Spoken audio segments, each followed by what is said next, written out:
Hi guys, ఈరోజు మనం న్యూజా movie ఎలా ఉందో తెలుసుకుందాం. యాక్చువల్లీ ఈ మూవీకి పార్ట్ 2 అన్నమాట ఇప్పుడు వచ్చింది. ఈ పార్ట్ 2 మూవీ అర్థం కావాలంటే మనం బేసిక్గా ఫస్ట్ పార్ట్ చూసి ఉండాలి. ఫస్ట్ పార్ట్ చూస్తుంటేనే మనకి సెకండ్ పార్ట్ అర్థమవుతుంది. ఎందుకంటే ఫస్ట్ పార్ట్ ఎక్కడైతే ఫినిష్ అవుతుందో అక్కడ నుంచి ఈ సెకండ్ పార్ట్ అనేది స్టార్ట్ అవుతుంది అనమాట. బేసిక్గా మూవీ ప్లాట్ వచ్చేసి ఒక పాజిటివ్ అండ్ నెగిటివ్ ఎనర్జీ గురించి. అండ్ ఒక నెగిటివ్ ఎనర్జీ పాజిటివ్ ఎనర్జీగా ఎలా చేంజ్ అవుతుంది, వాళ్ళ పేరెంట్స్ తను ఎలా చేంజ్ చేస్తారు అనేది మూవీ ప్లాట్ అన్నమాట.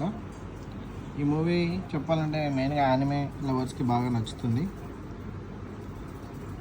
అండ్ ఫైనల్గా ఒక వన్ వర్డ్లో చెప్పాలంటే మూవీ బాగుంది గైస్. ఇది mainly for big screen experience కోసం తీసిన మూవీ. ఇది మ్యాక్సిమం బిగ్ స్క్రీన్లో చూడడానికి ట్రై చేయండి. That's all guys.